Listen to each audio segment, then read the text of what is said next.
I don't think people realize how big an undertaking it is, how many people it takes to sort of achieve the level of quality and scope that we have.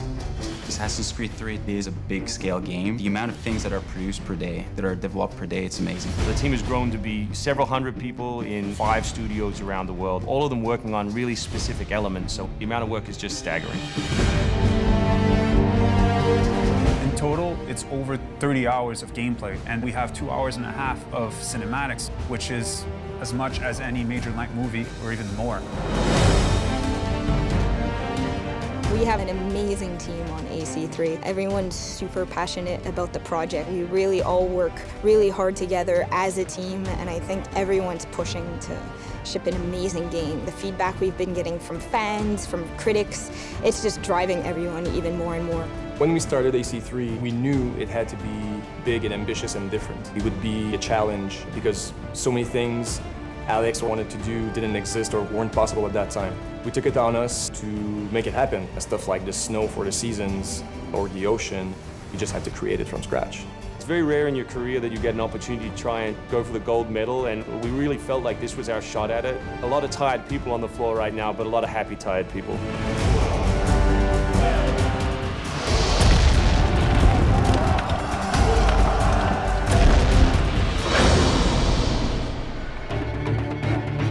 We've always tried to pick exciting periods in history and drop the player in, so they're exploring that time as well as our fictional story.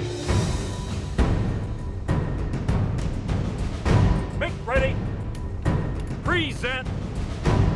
The American Revolution was a very pivotal time because the concept of self-government as opposed to being governed by royals, it was very radical for the era. It's a great setting for a game because there's high stakes. It was the founding of a nation. It was a time when an individual could make a difference. It was all or nothing. They had to win or die. The American Revolution begins as a dispute over taxes, and as it unfolds over the course of the 1760s and 1770s, it becomes a contest that eventually defines the modern conception of liberty. The themes that are present in the history, these ideas of power and slavery, of control versus freedom, are not just debates within the American Revolution, but also debates within the history of the franchise. The Revolutionary War was an incredibly brutal experience.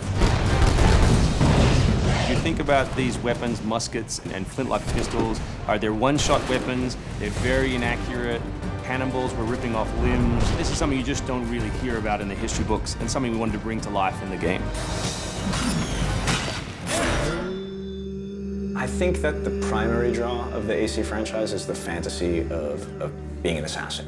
To be this guy that can sort of move in and out of public and private spaces, who has all of these different weapons and abilities at his command, that's part of the secret society. Connor is our new hero in Assassin's Creed 3. He's half British, half Mohawk. He's humble and more grounded to nature type of person.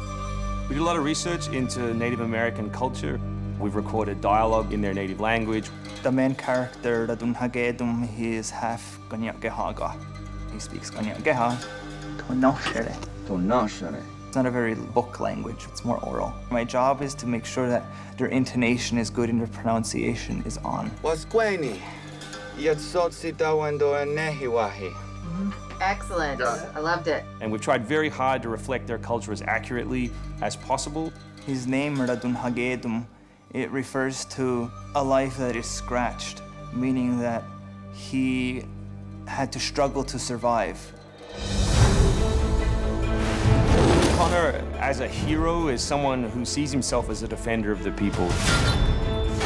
He's more inclined to justice than revenge. It's one thing to declare our independence. But now, my friend, we must make it so. Connor's goal is to assassinate key historical figures at major battles, at major events during the Revolution.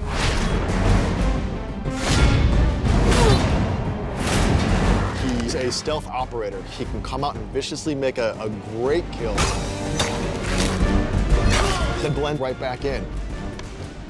using your battle space around you. I mean, it's never you're just stand there and box another guy. It's turning around, finding the object next to you, slamming on the guy's head, using the tools that you have as weapons to take out your enemies. It's unconventional. It's guerrilla warfare. If George Washington would have had Connor on his team, he wouldn't have needed many other people.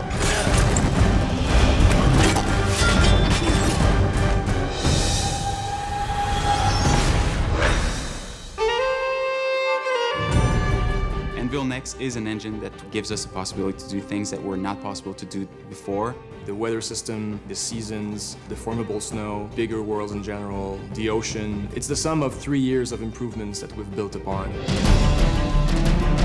Brand new navigation system, brand new combat system, 2,500 characters on screen at any one time, being able to cut through interiors in the city. Anvil Next is a massive leap forward in terms of gameplay opportunities.